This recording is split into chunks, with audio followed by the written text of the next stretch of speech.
Hello, good evening. Episode 10. I'm back again.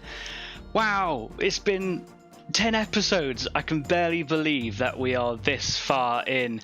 If you're just tuning in, you're just tuning in at exactly the right time. My name's Danny. It says it right here. This is Easy 8 and our online painting club. If you're new here, welcome to the show. Adrian Dean already, first one on the clock, as always. Sterling effort, mate. Evening all, says Adrian. Nice to see you again. Welcome. Thank you for coming along and welcome. There's been a few things that have happened since last week. Last week, I said that I was working sturdily on Twitch TV. David Lester, evening to you. Evening, Dave. Nice to see you again. So Twitch TV is something that I have been working on with much effort this last week. And unfortunately, I've had to not set it up for this week. It all looks absolutely fine when you're kind of having a glance at it. But when it comes to scheduling, like I make a schedule for this show, it doesn't seem to want to work. Well, at least I can't get it to work at the same time.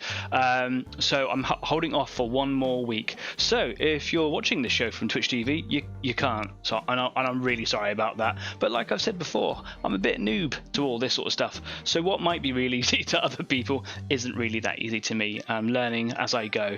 As for this show, in the past, I've had loads of troubles, and every week I try to do something new and try to learn something new and try to correct something to make it look better. And I'm happy to report, yeah, done it.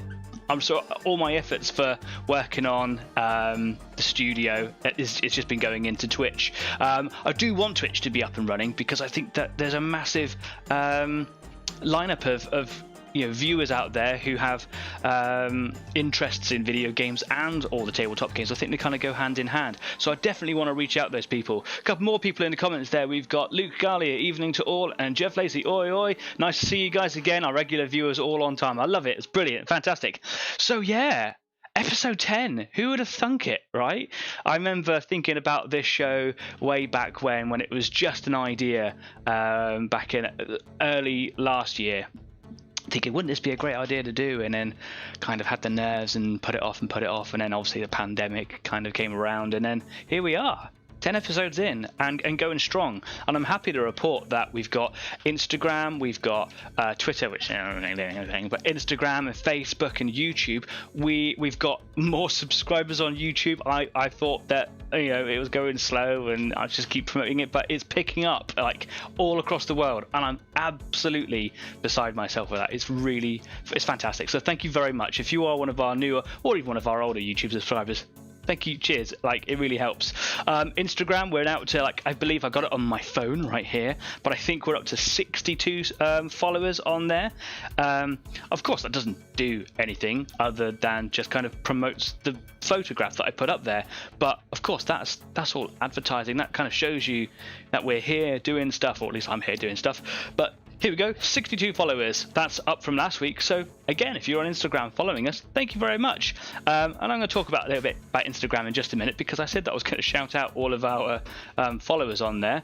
I'm hoping that we wouldn't have 150 by the time I've come around to doing it. But that's Instagram. Of course, what a week wouldn't be if we didn't have my co-host. Oh, he's not here. So yeah, unfortunately this week there is no Kyle. It's okay, he's all right. I just got a call from him earlier on, or a message from him earlier on, saying that he's just fallen poorly today, and that despite his best efforts, he had to pack it in for work for the day, and he was unable to make it. He sends us sincerest apologies because he was really on the roll of the back of the last couple of weeks.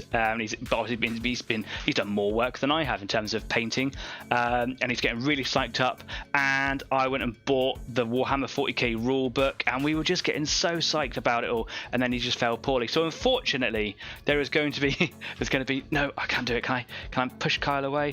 Can I? There we go. That worked so brilliantly. Well done, me. So Kyle won't be here with us this week. It's just going to be me again, me and you, of course.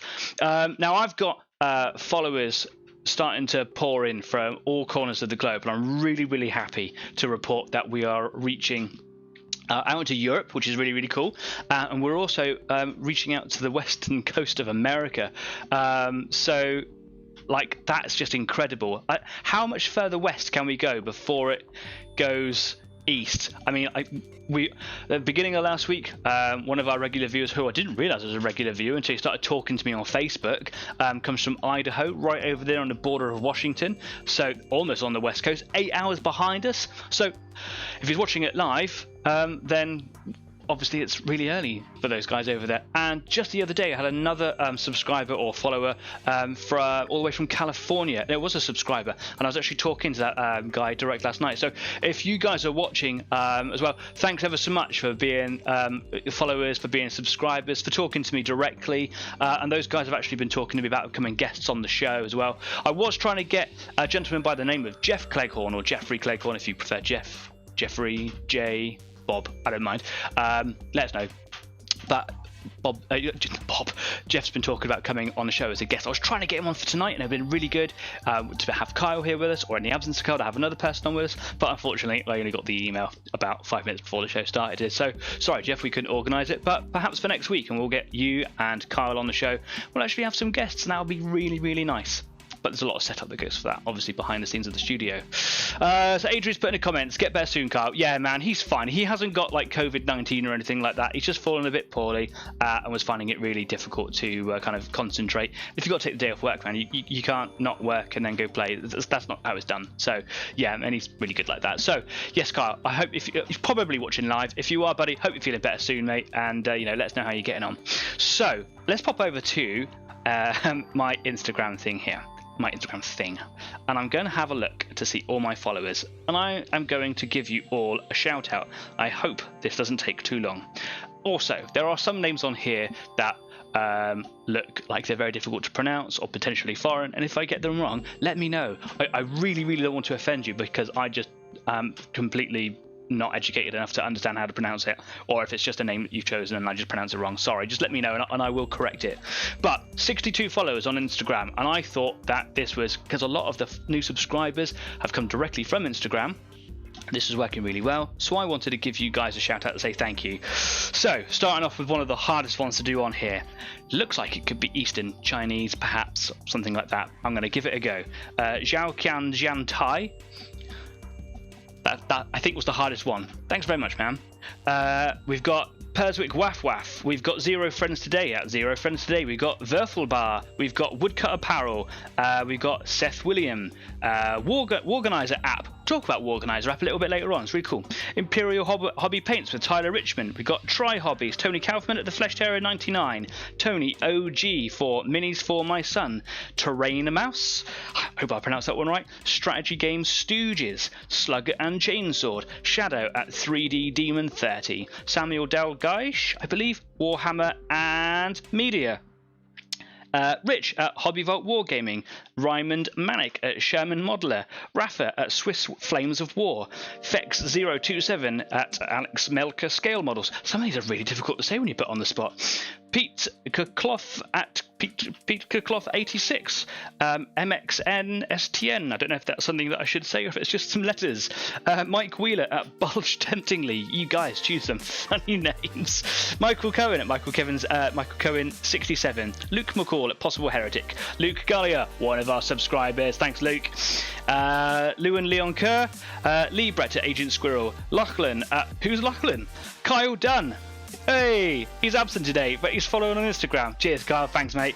Keston Kaylee Hooper, another one of our regular viewers. Karasov Pavel, Kaiser Souza, Katie Torchy, John Child, Joe Borg at the Borg. You know who I am. I think I do. Jeb Worrell, Shadow Fiend, friend. Jean-Philippe Boucher, Jeanette Dean, one of our viewers. Frank at Board Game Frank. Eric at Tale of Two Minis makes a lot of photos on Instagram, like miniatures all the time. Go and have a look. Ariko Tavora, Elfbeard, Doc Factory Miniatures at Doc Factory, Diorama Movie House at Diorama Movie House, Dice Argers, one of our subscribers. Hi guys. David Delacroix at Siegfried 82, Dave Jackson, Creative Entertainment, Colby Blues Speaks at Blue Warhead 2001, the gentleman from California who I was just speaking to the other day. If you're watching live, welcome to the show. Christy Lacey, that's my sister. Cheers, sis. Caesar Bakura, Bakura Caesar 93. Cal at Cat Hair Miniatures. Cat Hair Miniatures. Yeah, I'm all too familiar with cat hair everywhere, man. Black Panther, Big Phil at Big Phil Miniatures. Ant at Chili Command. Alex Cooper at Amateur Hobbyist. Anissa Dorchi, Bob Scale Armor, Kingstown Studios, Warhammer Expert, and Grimgore. I think that's all 62. Ladies and gentlemen, if you are one of those people, thank you ever so much for following along from our Instagram journey. It's been a real pleasure so far, and I mean to carry on and just get bigger and better. Let's see where we are in 10 weeks, 10 episodes time, and see if we've doubled, tripled, or just remain the same. I'm having a blast, and I hope you guys are too. So, that's Instagram. I'm just going to pull up the thing for what we were talking about today. There are some things that I was going to talk about where I kind of wanted to have Kyle, because I wanted to talk about terrain today. It played really well into a lot of the discussion that I was having with some of the folks on the Facebook, because it's been very active over on Facebook this week, and also because Kyle had recently done his Space Marine miniatures. He was looking to kind of design the bases for them and kind of create that element of the story, and he was looking really forward to it. And I thought that with a lot of the stuff that we've looked at so far, and with him wanting to go on and do bases, I thought it was a great time to kind of talk about terrain. I've got a little bit of terrain with me here today, but I'm not going to go into it as in depth as I wanted to, because I kind of want to have that conversation with Kyle as well, because it's kind of for him, you know, a little bit, but that shouldn't stop you guys from talking about it. Obviously I'm on my own, so the more that you talk to me through the live chat, the more engaged I'm going to be. So yeah, by all means, chat away, and let's talk about terrain. Let's get that conversation out there. So let me get up my list of things that I wanted to talk about so I don't miss things, because I have an awful habit of that.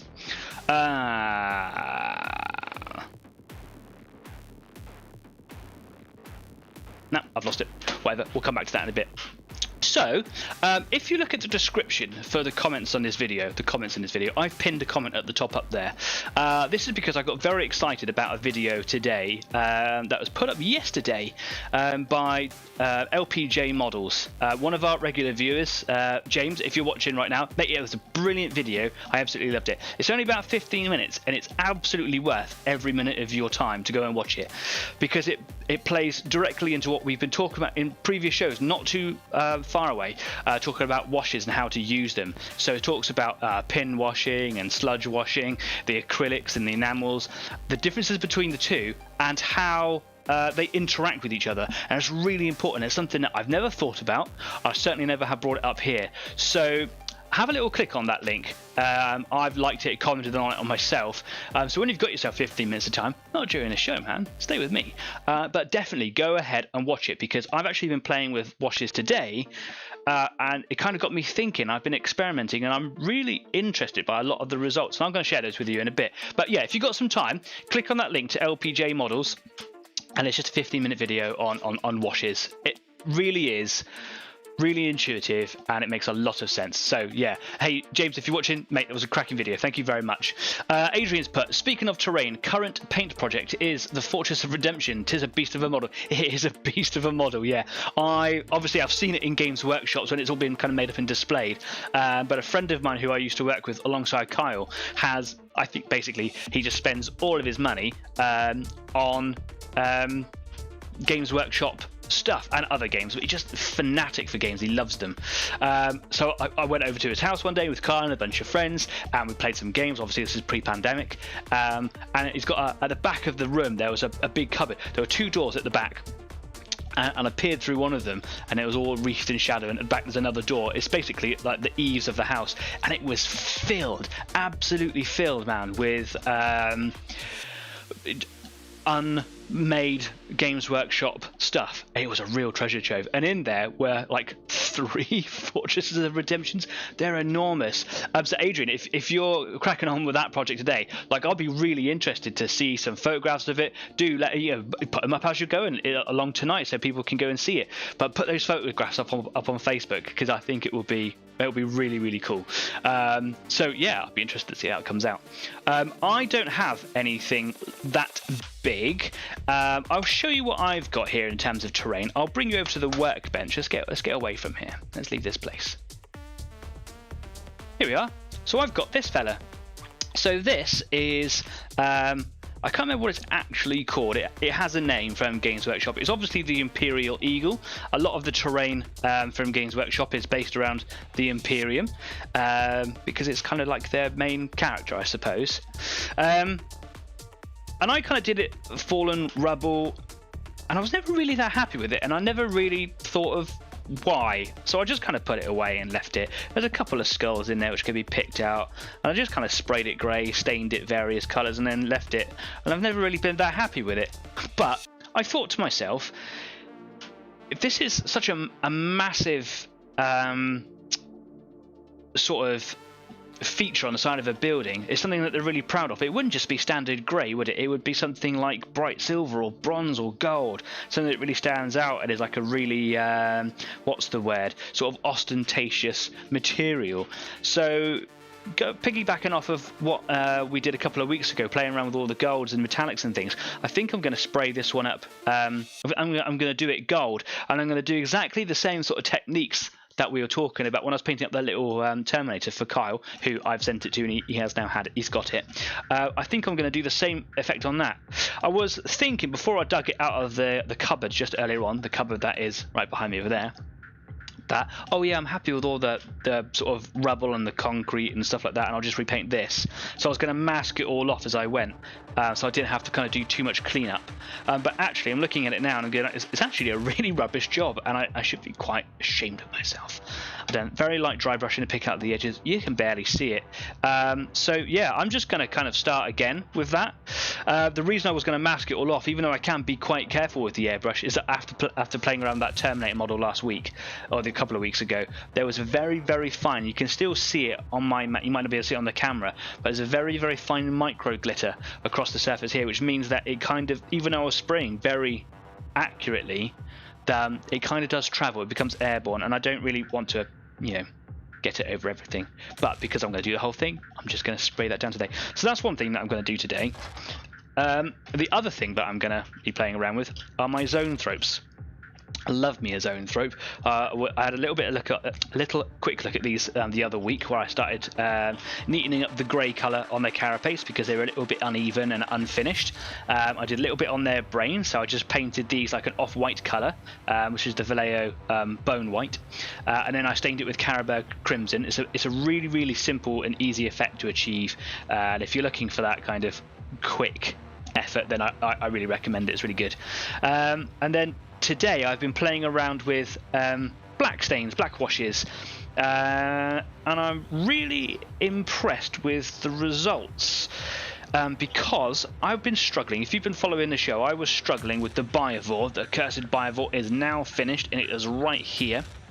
I wasn't really all that impressed with it because the Nuln oil ran away from me. And I know that sounds like a bit of a lame excuse, but as I put it on, it was almost drying straight away, and I couldn't control it. I couldn't get it to do what I wanted it to do. And it just kind of dried before I could move it around, and it just lost all the midtones, those original grey colours that I had, and I was really quite disappointed with it, and I struggled with it ever since. So since watching James's video on LPJ models about the washes and things earlier on, I kind of got thinking about mixing different substances in with the paints. So here's Nuln oil. It behaves quite atrociously. I was playing around with it on the palette here earlier on. The lights are kind of bleeding that out at the moment, and as I was moving it around, I was noticing that it was drying before I'd even finished mixing it. Only on the edges, but that made like a little tide mark, just a little one. So if it had been left there any longer, it would have made quite a horrible sort of mark on the model that I couldn't really deal with. So I started playing around with different things to put into it. So the obvious choice for me was to go with water, but water, I'll show you in a minute, has a very, very different effect than any of the other things that I'm going to show you now, and it was completely not what I wanted. So I'm going to recommend to people, though there's a place for every technique, that you don't use water to kind of make this easier to use, or attempt to make it easier to use. Lamy and medium, or any kind of medium. You can get mediums from most manufacturers. I just happened to spot this one in Games Workshop when they first started doing it. I was like, ooh, what's that? And picked it up because I'm an impulse buyer. But Vallejo do their own one. Virtually all paint manufacturers do a medium. And it is essentially a paint without pigment, a pigmentless paint. So it's a little bit less viscous than a paint, probably because there's a lack of pigment in it. But what you can do is you can really water them down. The more you add to this, the more wash-like a paint, like a paint color becomes. So if I had like a random, let's say this blue color here that I've got, and I liked this blue and I wanted to use it as a wash to kind of filter other colors that I've got on there, etc., I would add a portion of this until I was happy with the viscosity of it and the fluidity of it, and then you could use it as a glaze, as a filter, as a pin wash, etc. So I added a bit of that to it, and it didn't really do an awful lot. It did a little bit. It certainly made it thinner, obviously, because it was diluted. So as I was putting it on the model, it sort of it was less opaque. So wasn't really what I was trying to do. I was trying to control it a bit more. So I started playing around with Airbrush Flow Improver, and I started playing around with Airbrush Thinner. Now, I know they've got the word airbrush in their titles, but that doesn't mean that they are specifically for that use. They are primarily, they're made for it, but you can use it otherwise. What Airbrush Flow Improver does is it it's basically a paint drying retarder. So it stops the paint drying so quickly so that when it's in your airbrush, somewhere inside the paint chamber in here, it doesn't start to dry up just because it's been sat in there. It's been exposed to a little bit of air somewhere along the line, and it wants to start drying up. If it starts trying to dry up, it tries to come out the very, very tiny hole out the end, and it only takes a tiny, tiny piece. You can't even see the needle. Yeah, it's so tiny. And if it starts to clog up there, one little dry bit catches another bit of paint, that then catches a bit more, that then dries, so on and so forth, and then you have to start cleaning it out regularly. So the idea with Flow Improver is it just slows down the drying rate. Not a massive amount, but enough. And it was noticeable. When I added that in with the non-oil, it had quite a bit longer on the drying time. I also added a bit of airbrush thinner into it. Now, for some reason, this never occurred to me to use this stuff in there because it's airbrush thinner, right? You put it in your airbrush, but it's an acrylic thinner. So you can get things like White Spirit, or you can get odorless thinner. These are for enamel-based or oil-based products, and this does exactly the same thing for acrylics. You don't want to use them on the opposites because it will do nothing, it'll just make a little bit of a mess. But if you put acrylic paint on a model and it hasn't completely dried, if it is totally dry, it's very difficult to kind of agitate it again. But if it's only been on there for like a minute, but you can't manipulate it with your brush, put a little blob of this on the end of your brush and start moving it around, and it will pick it up and move it around. It's not as easy to blend or control with oil paints or enamel based paints. That is their winning property really, but it does help. So I added a drop of this, or a couple of drops of this, and a drop of the Flow Improver into a little pool of the non-oil, and the effects I got were remarkably different. So on this particular model here, this is the one that I started with, excuse me, and it was much easier to control. So the filter, essentially the colour that is over it now, that has changed that dark grey or darkish grey underneath it, is almost exactly what I had in my head. It was what I wanted to achieve. It wasn't very easy to control, but it was certainly a lot easier than when I was making the Biovore model a little while ago. It wasn't sitting over here, and while I was working on this bit, 10 seconds later this bit has started to dry and just leaving awful tide marks, and it was a remarkably noticeable difference. There is still a little bit of pooling down here where I was trying to probably work on an area that was too large for what I was trying to work with, so that's kind of my own fault. But I thought, let's try again, let's make something different. So I wanted to get some really cheap black paint. I can pick this up from the local art store, and it is just like a local hobby store, for about £4 or £2, I can't remember. It's really cheap and you get masses of it. There's 200 millilitres in there, and it's basically just a poster paint. In all fairness, it's a pretty good quality poster paint, and I wouldn't recommend normally using things like this on your models because they're just generally not the quality that you want to be using. But actually it's a very thick and viscous, it's almost like a paste. And I watered it down, and I just did another one. So I did this one here with just water, and it didn't really, it was very difficult to control. I gave up, and I then went on to do different things with it, because water has a different surface tension than the chemicals like the medium or the airbrush thinner, etc. And what it wants to do is it just wants to pull in straight away. The surface tension of the water, basically, you put a blob on a model or even on the palette, and you can watch it straight away. That's obviously not the effect that you want on a model. If you're trying to get a thin layer over everything, you don't want it to kind of pool and bead, which is exactly what it's going to do, and I'll show you in a second. So then I just put some thinner into it. I didn't bother with the airbrush flow improver. I really can't say that at all. I put a little blob of this in there, and then I put a couple of drops of this in it, and just mixed it until it looked like a consistency that I could work with. And you can see the different grades as I went. So I put a big blob in there several hours ago. That's still a little bit damp in there. It's mostly paint. Put a little bit of the thinner in here, and then I just had little pools of it that I could then kind of dilute it a bit more and a bit more, and it was really, really good. It wasn't everything that I wanted it to be, but it was certainly a lot easier than the Nuln oil that I'd been using. That's not to say that all Citadel washes, or shades as they now call them, are bad. I actually really like some of the things that they do. I've already spoken about Carberg Crimson, and in previous shows I've talked about to the ends of the world. I've spoken about Seraphim Sepia and Agrax Earthshield. I think they're really good colours, and they have really good properties. They just work really well, but Nuln oil's just been kicking my butt. So have a go, have a play. If you've got the time and the inclination to have a little play around with it, maybe test it on a model that you don't mind repainting if you need to, or to kind of just test on, that's fine. But I'll show you the difference now. So I will get a brush, just a rubbish hot brush. I don't need anything special for this, and I'm just going to get a blob of this one out. Now this one is a paint that my partner uses because she was painting some bottles as, you know, decorating them for Christmas gifts, and I asked to borrow it because I didn't want to do any kind of like super detail work with it, although I don't think it'd be that bad. Random cat hair. I was just using it to paint the bases on my zone totes because I like to have, this one likes to fall over, doesn't it? I like to have the bases on the top black, so when the crackle paint dries, if it cracks you can see black rather than just white. Just going to pop that in there. And what I'm going to do here is I will just get some, start with water. Water's a good choice. And I've got this big space over here that I'm going to show you with. Now I haven't zoomed in with my camera today, so I apologise for that. So I can thin it down and it starts to pull away, it starts to retract, but that's probably about as thin as I'd want to paint, maybe a fraction thinner. So that's watering down a paint. If I bring it in a little bit, you might be able to see a bit easier. It's kind of just moving around quite happily, but you can see that as I wipe it, it starts to pull back into the center where the water is, where the liquid is, and that is because water tension, surface tension, it wants to pull that color back in, and that can be exacerbated if I add even more water. So I want to now make, rather than a runny paint, I want to make a wash, I want to make a filter.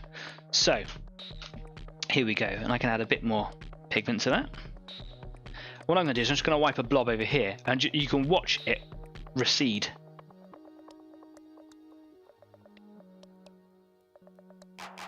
See how that's pulling away? I don't know if it picks up on the camera so well, but it's something that you can play with. If you can't see it here, don't be frightened to go and have a little look. It's really valuable to kind of learn the properties of the paints and the colours that you use. And look at the way that's pulling in now. That I can see that it wants to pull up into a bead. I'm assisting it with gravity a little bit here, but even if it's on a flat surface, as you wipe it, it wants to pull. That's a perfect demonstration right there. So let me clean my brush off. Get my little paper towel. And now I'm going to do the same thing, but I'm going to do with airbrush thinner. I've got a massive bottle of airbrush thinner. That's just a little easier one for me to be using. But again, my partner bought me airbrush thinner. You can buy it in massive bottles if you want to, and it's really quite affordable. This is a Vallejo one. Again, most brands, airbrush brands, will certainly do them. Pick one up, have a little play with it. It's really good. So where am I? Let's get another blob of. I don't need another blob because I've got some just left on the side here. Here is this black paint, and I'm just going to put that in here. There we go. And I'll just put a little drop of this. Boop. There we go. I might need a bit more paint actually. That might not be enough. I thought I got enough out.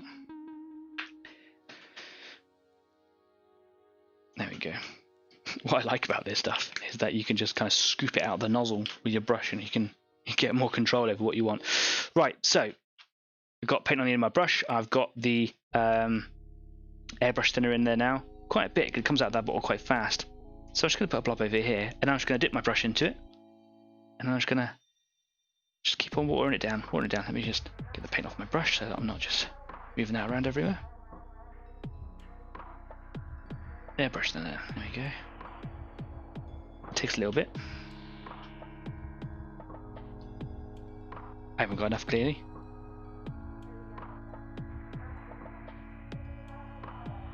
Bit more. Getting thinner. I'm not well practiced, clearly. This is just something that I was playing around with earlier on today. I'll put another drop in here, or two. There we go.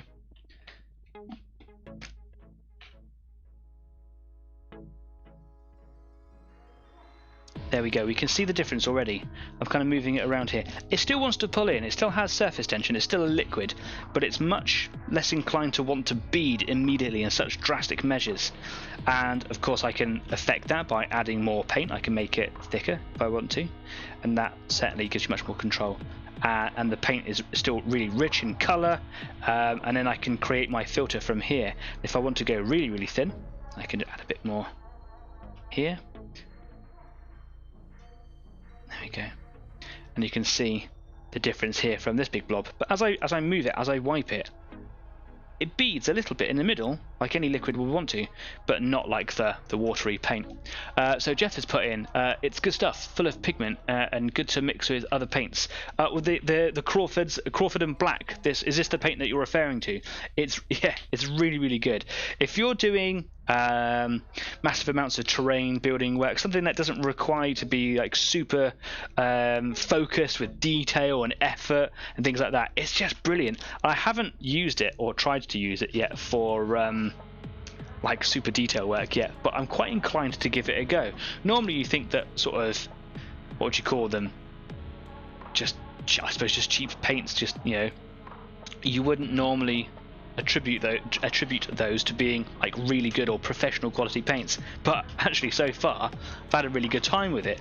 So eventually I ended up painting all three of my zoanthropes. This one here was the one that I did in Nuln oil. I really struggle saying it, but I didn't use the watered down stuff. I actually used a bit of airbrush in it and a bit of flow improver in that one. And then on this one here, if I remember right, I used the cheaper paint but used airbrush thinner in it as well, and they got very, very similar results.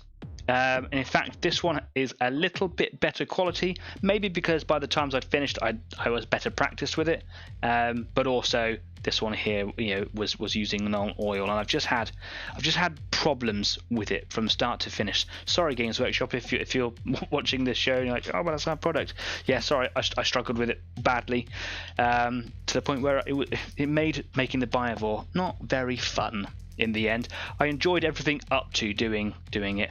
But there he is. He's on his base. He looks okay. It looks all right. He looks a little bit like I've gone back in some of my efforts, because I compare it to previous models, you know, in the past, like my tanks and things that I've done fairly recently, and they look really cool. What I am pretty happy about is like the spore sacks, as a friend of mine called them, where I just used the Tesseract glow paint, and then I just put a couple of layers of gloss paint on them to make them stand out a little bit, make them look different and a bit gross and a little bit wet. It doesn't necessarily give it that kind of sticky look. It looks glossy, but it's certainly an eye catcher, and that's something for me to practice.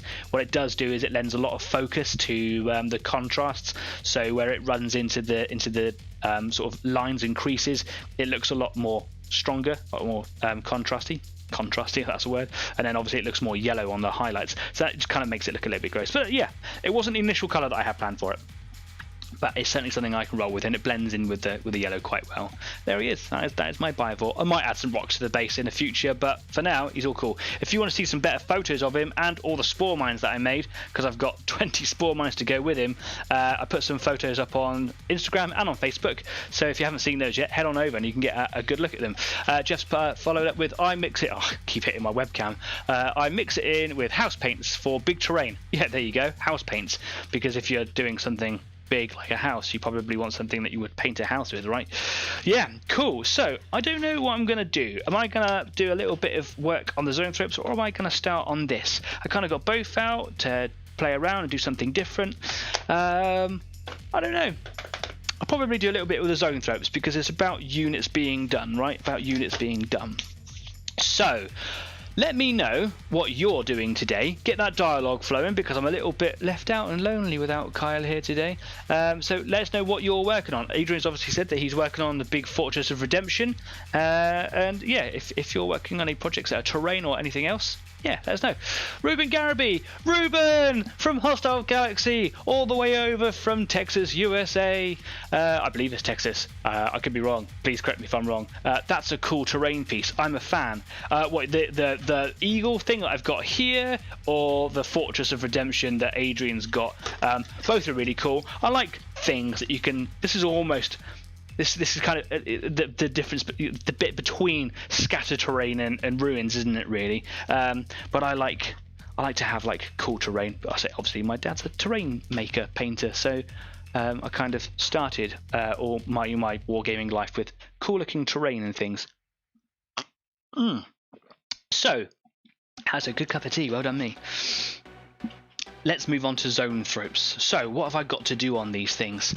While I was painting away, I realised that there are a couple of details on them that I want to not have grey. They got these funny kind of, I don't know what you'd call them. They're like sinew or muscle or vents and things like that. And traditionally on other models, other Tyranid models, I've painted them the same sort of colour as the brain really. So I paint them like a white or an off-white colour. And then I stain them with Carabao Crimson. So I've got to pick those out. And also on the backs of the zoanthropes, on these kind of smoke stacks or whatever you want to call them, they've basically got vents. And I remember there being, from editions ago, there was actually rules for it where they basically were miasma events. When you get like a war organism like this that kind of pops onto a battlefield, it's just creating nasty elements in the atmosphere and making it poisonous and toxic and generally just very, very harmful. Oh, I've missed a bit of black on that one. So yeah, I want to paint those. I don't know what colour I'm going to do them yet. This is the first time I've done any kind of like miasma event. Maybe I'll just do them the same thing as the pinky colour.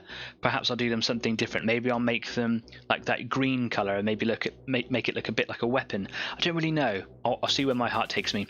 So I've already blanked these out with a little bit of white. They need a bit more attention on there just because I wanted to put the base colour back to white so that whatever colour I put on it's nice and easy, whether it goes the yellow, which is maybe what I might do.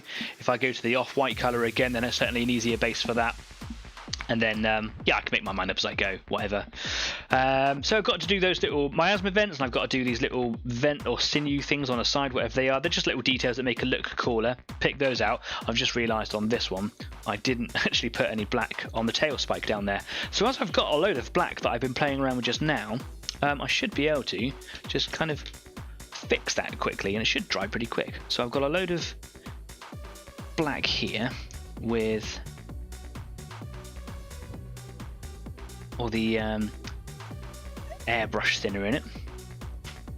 I'm having to keep my eye on the comments, so if I'm missing your comments, just keep spamming until I see it. Normally Kyle helps me by spotting those comments that I'm missing.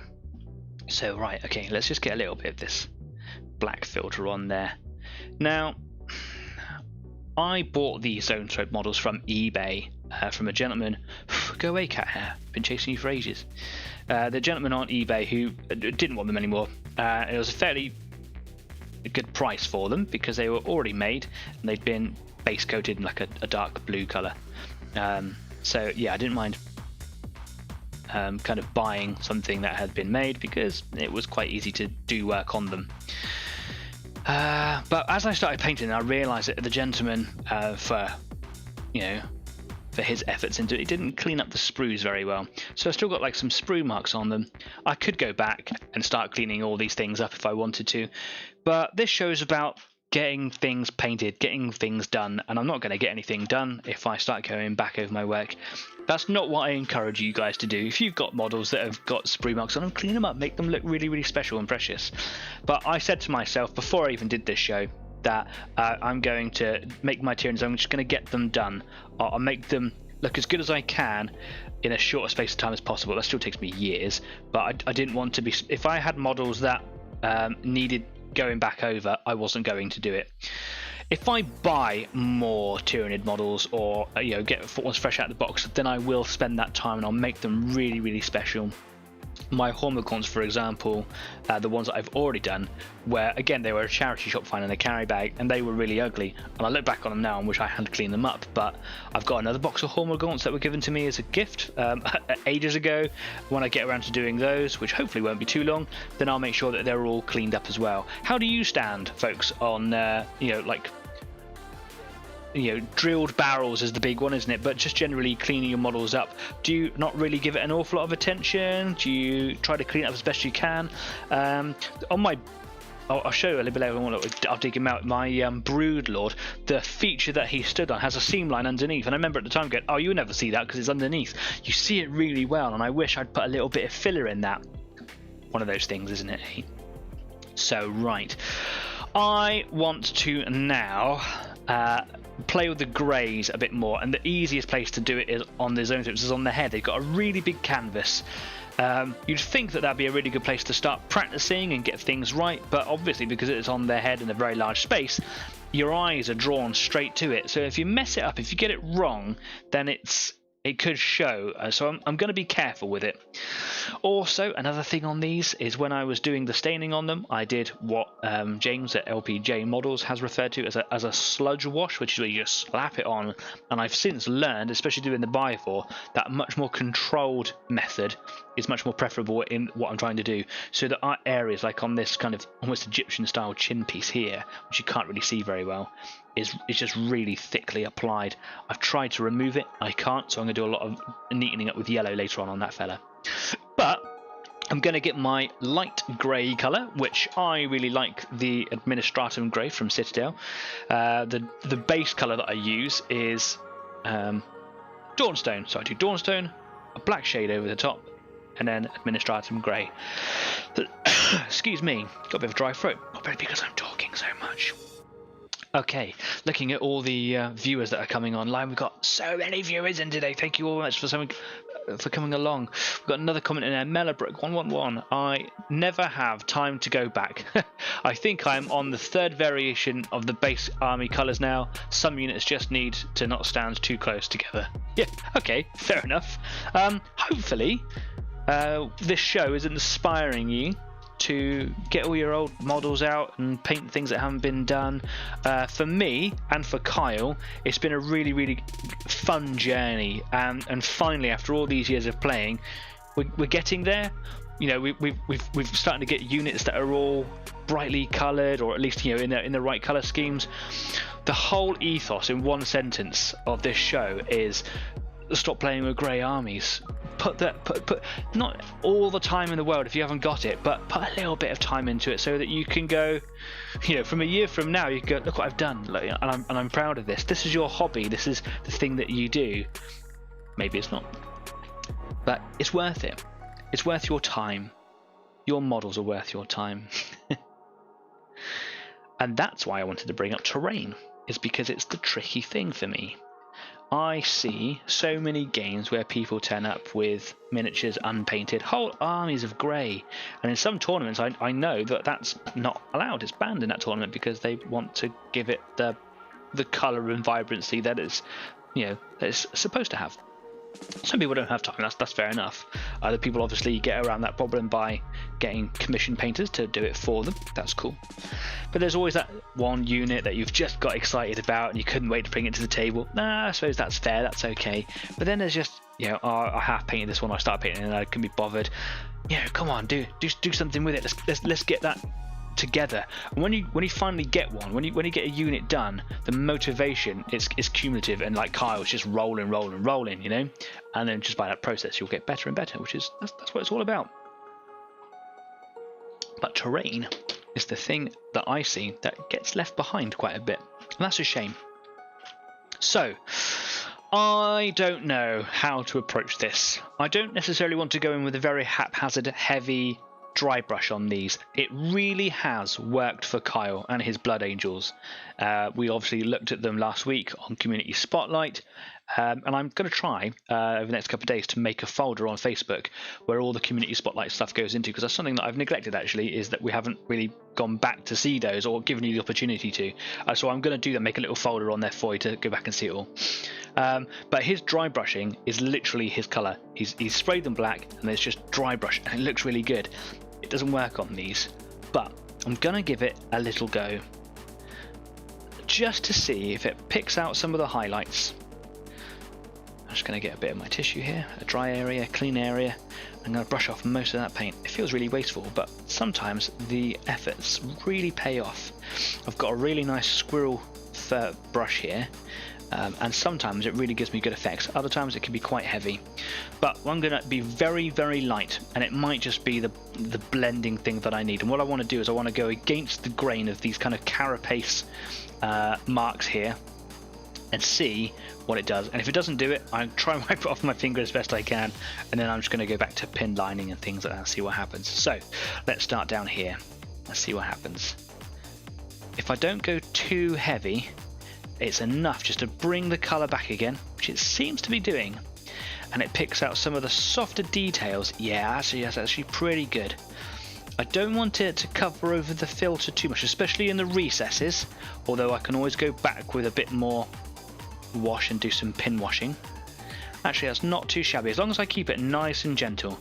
I'm clearly going to need a constant supply of paint, so I'm not going to be pulling too much out of the pot in one go, otherwise it'll be drying.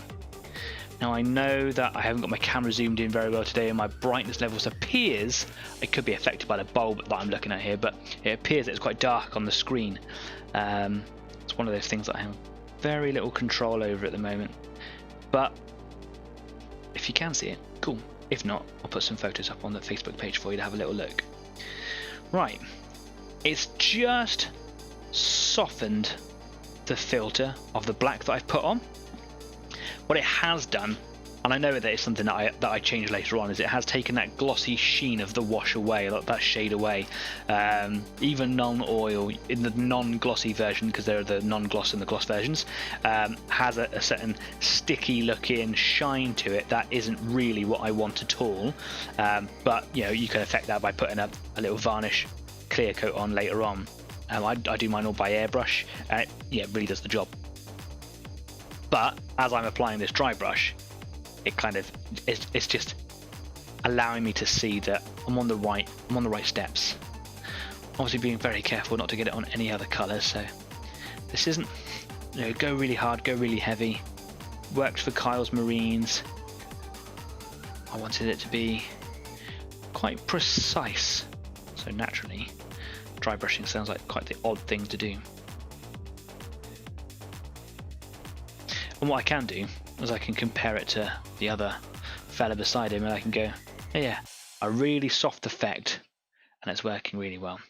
Now another aid that this is bringing me by going in this direction is that it follows the natural lines of the carapace on the head.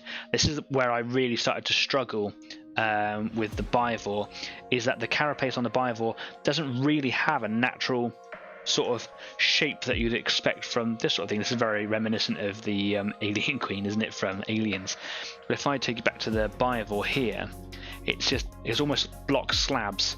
It has a little pointy bit on the top where it kind of, that's where it starts, but that's where it finishes really, and everything else is just very, very difficult.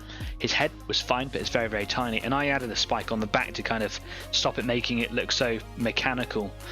So that's where I really started to struggle with that fella. But this one, if I start going in this sort of direction and following the lines, it helps me later when I'm doing pin lining, is that I can add my own details that aren't there. It kind of lends that sort of direction. Go the opposite way and see what happens. I want to be certainly more grey than I am black, so I don't mind it going light. That's really nice actually. All I don't want to do is leave that kind of pattern effect that a dry brush will leave. It's really paid off for Kyle, it looks really good, but it's something that I don't want on these. I used to dry brush everything.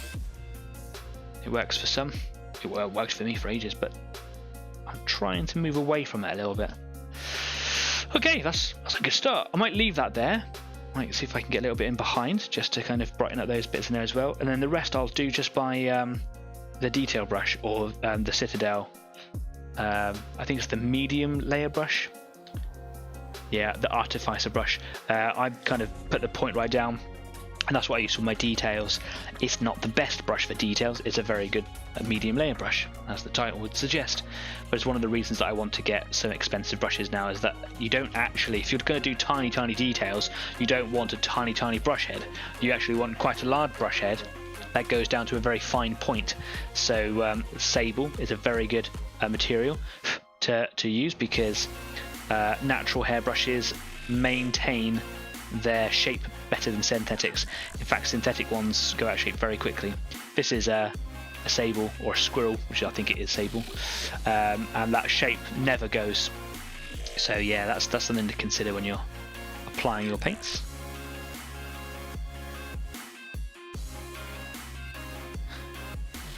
It's quite difficult to get it in underneath these little details here, because it's very close to the brain and the other yellows, and I don't want to get those colours on top of the yellows. Right, now I'm going to go onto the back in these kind of smokestacks or spore stacks or whatever they are.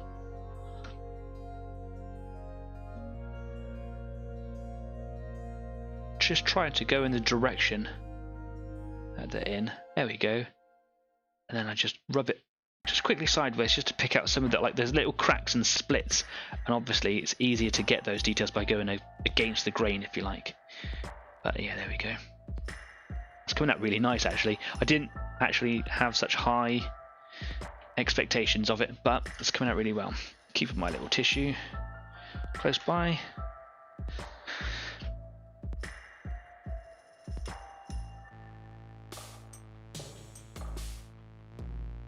And I'm going to go up the carapace there. I'm going from the bottom up, because the carapace layers go lower the further down the model you go.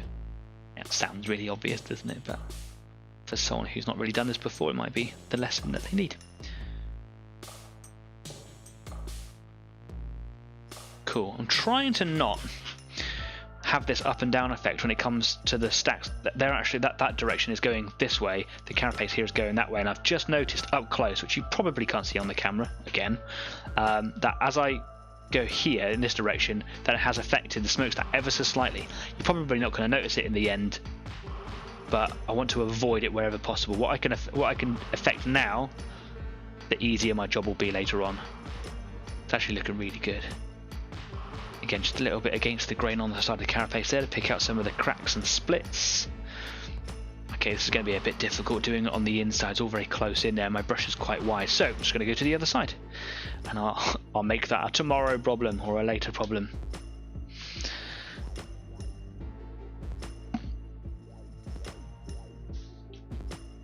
Hopefully I've not got too much paint on the bristles there, because I don't want to apply a big blob. That's another problem I have with dry brushing, is I don't know how often to clean the brush out. You obviously don't want paint to build up, because if you've got a nice brush, you'll ruin it very quickly if you're not cleaning it out enough. And also, it's going to make it actually transferring the paint to the model more and more difficult the more and more paint that dries and builds up on the brush.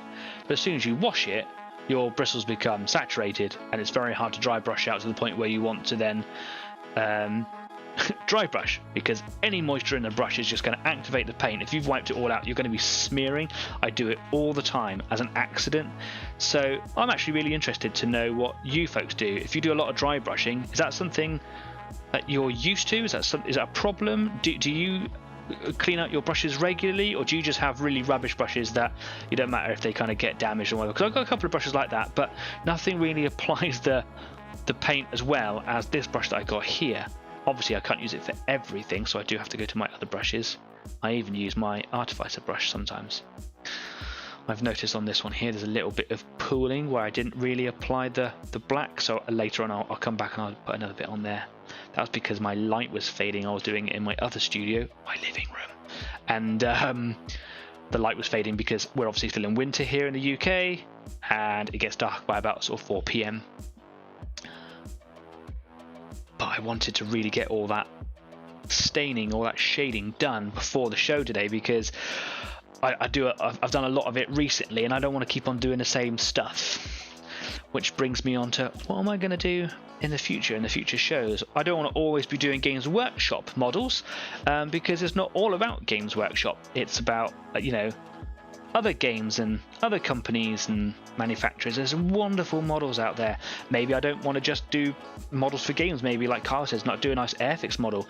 I've got my I keep talking about it, my 135th Panther by Tamiya. It's a beautiful model. It's not really for a game, it's a display piece.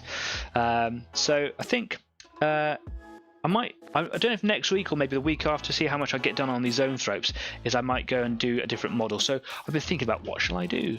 So what I'm actually going to do is I might put it as a poll on Facebook after this show. I might put a poll up and talk about the models that I want to do that are kind of coming up. What would you like to see me do as a part of the show?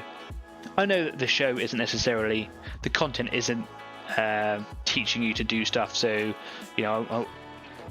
how do you do this particular model? It's all models that I've got, and I'm quite happy to do any of them in any order, really. So out of the models that I've got, I'll put a little list up, I'll make a poll on Facebook, and you can kind of get to choose. So it'll be like tanks, or it'll be more Games Workshop stuff. I've got Space Marines, I've got some Orcs, which I haven't even opened. I've had a look, but I haven't even taken them off the sprue.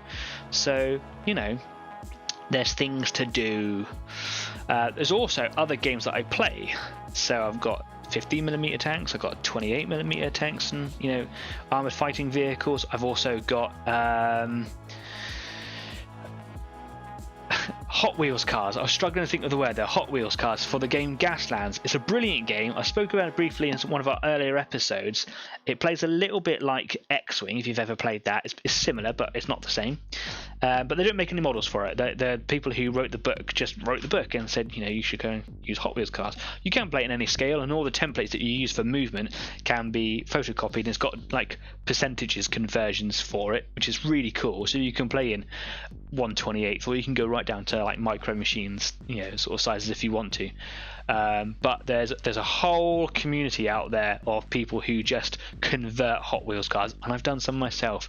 I've done very little of it, but I've got a whole drawer full of Hot Wheels cars that my partner keeps on telling me off for when I'm walking through the supermarket going, ooh, that's one I haven't got. And I've just got essentially a toy box. But there's actually a really fun and interesting process to reduce them from what they are as a toy product to turning them into something that you want as a war game model. So that's something that I can do as well. But perhaps you want to see me do Space Marines, or perhaps you want to see me do more Tyranids and things. And I'm happy, whatever. I'll let you guys decide. But I'll put the poll up.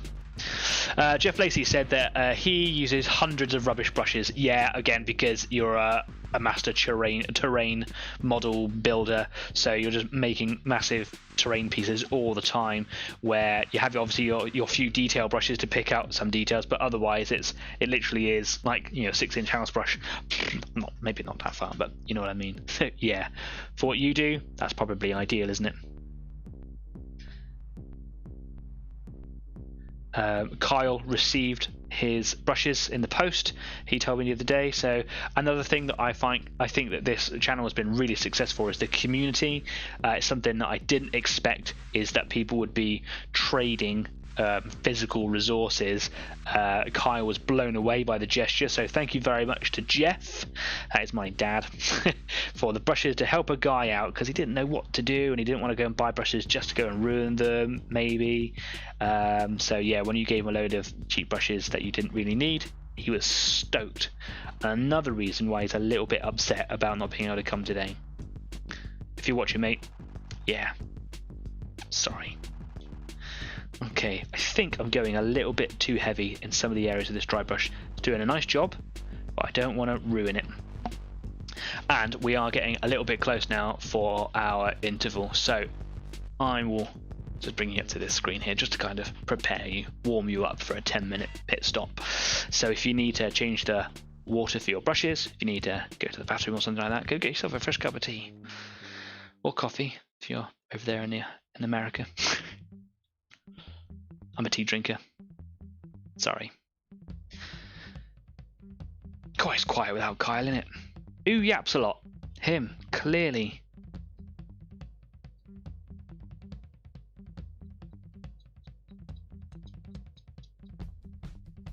I'm actually considering weighting these models as well, because they're so tall and top heavy because they've got these really big bulbous heads, but these tiny little tails that they just want to topple over all the time. And now obviously they've been doing it throughout the show as well, so I might actually weight them. And that is something I'll talk about when we return from our intermission. So if you want to go grab yourself a fresh drink. Oh, before we go, Ruben says Tyranids or Space Marines are all good to me. I mean, I'm working on both. Haha. Yeah, fair enough. I'm actually going to show some of your stuff when we come back from our intermission, because Ruben is today's community spotlight, which will be really cool. But apparently he says now he's got to hop on a meeting for work now, but I will catch the rest of the show later. I enjoyed it today. Keep up the great work. Thanks, Ruben. I'm really appreciative of the fact that you've come along today, because you're all the way over there in America, so many hours behind. So thanks for taking time out of your very, very busy day. In the meantime, perhaps go have yourself a quick break, and I will see you back in about 10 minutes time.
and I'm back.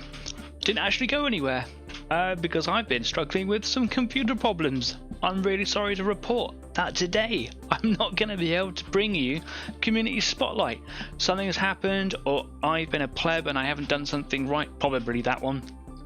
Unfortunately, the folder with all the photographs that I've been working on all afternoon, trying to get Ruben to give me photographs and whatever, for some reason I just can't seem to access them through the software to broadcast them with you. So unfortunately today I'm not going to be able to show you the really cool models that Ruben over in the States has made. He's done some Terminator models, and they just tied in with everything that Kyle wanted to do, and they just look really cool. I'm really sorry. That's two things that I failed on today: Twitch and Community Spotlight, and I'm really sorry. But what I will do is I will work studiously through the next few days to make sure that I can bring you that Community Spotlight next week, and hopefully Kyle will also be present, and we can talk about it there. So to Ruben, I'm really sorry I made you rush around earlier on getting me those photos out only to fail you at last minute, and to everybody else, I'm really sorry. It's just one of those things. It's not a recorded show.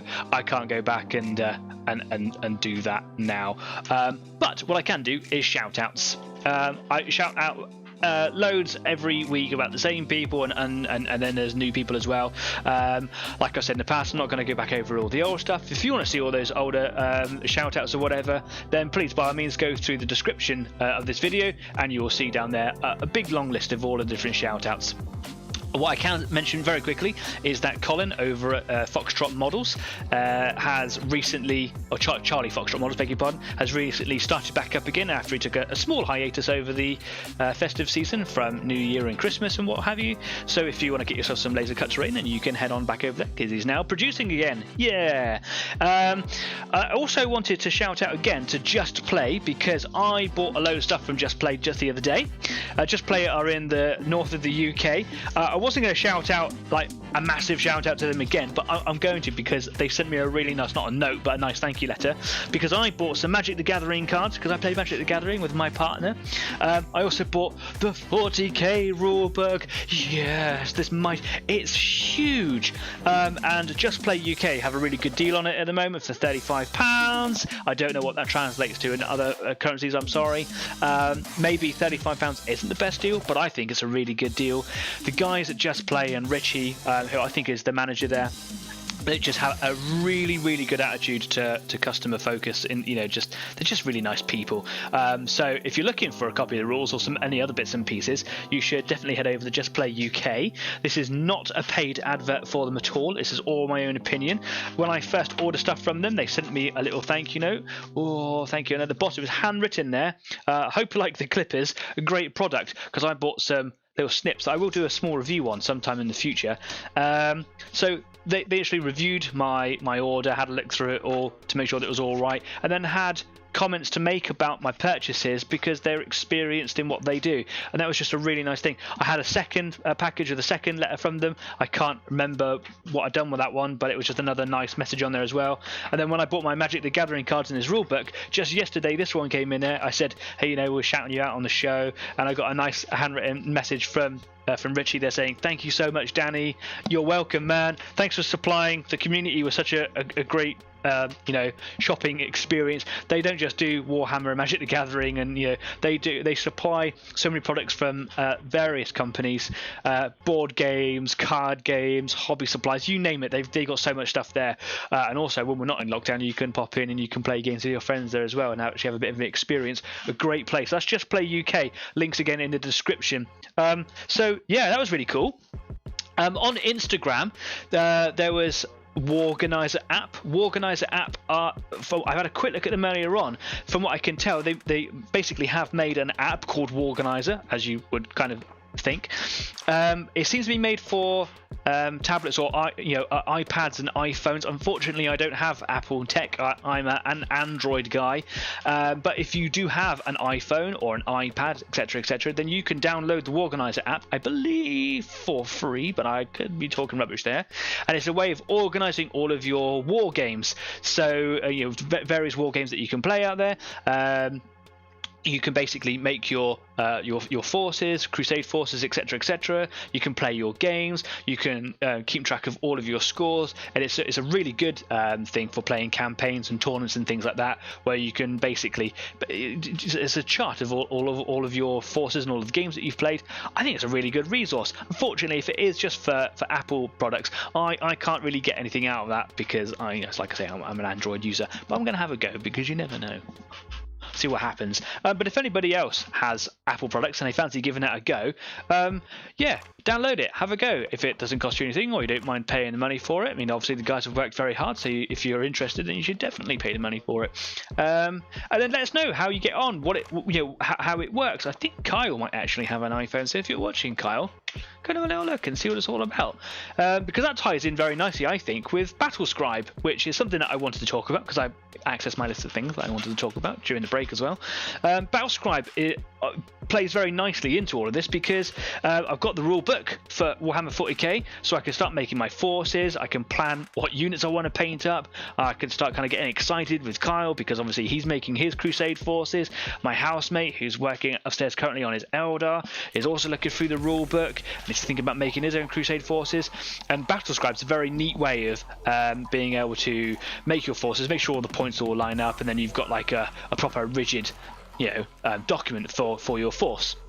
Tells you the points and your layout and everything. And then if you combine that with Warganizer, then that's going to be really cool as well, because it means that you have this really good roster for your army and your forces or whatever game that you're going to play, and then you can also keep track of your tournament's performance. I think that's really valuable.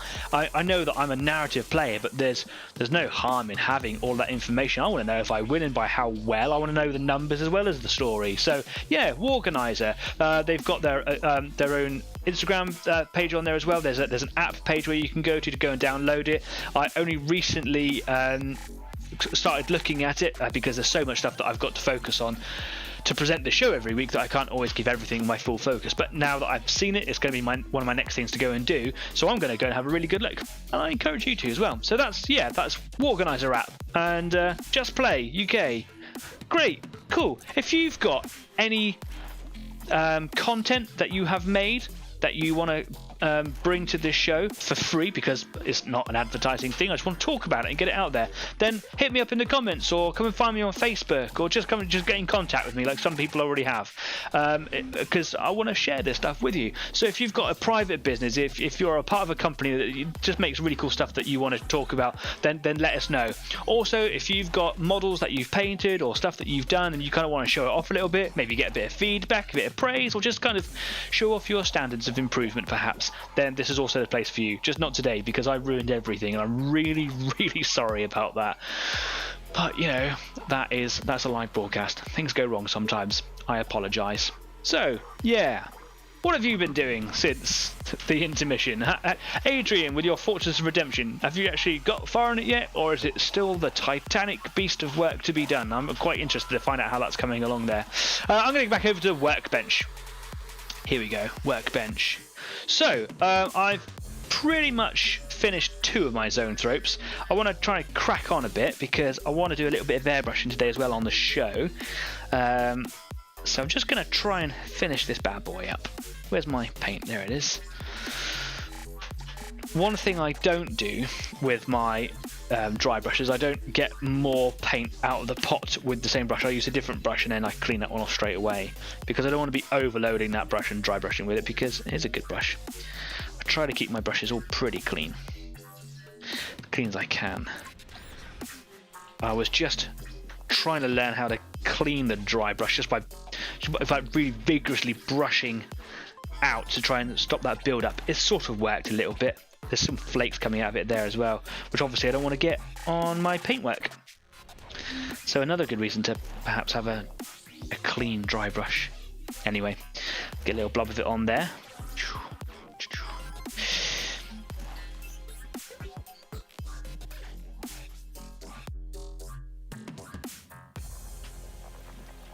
Brilliant. So I've almost finished doing this piece of the carapace down the bottom here.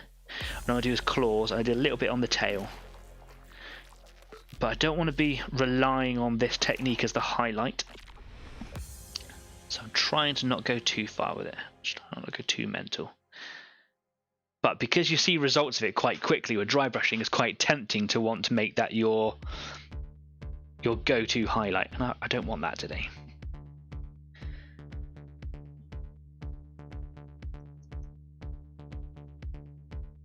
Oh, dropped him. I'm a bit fingers and thumbs today.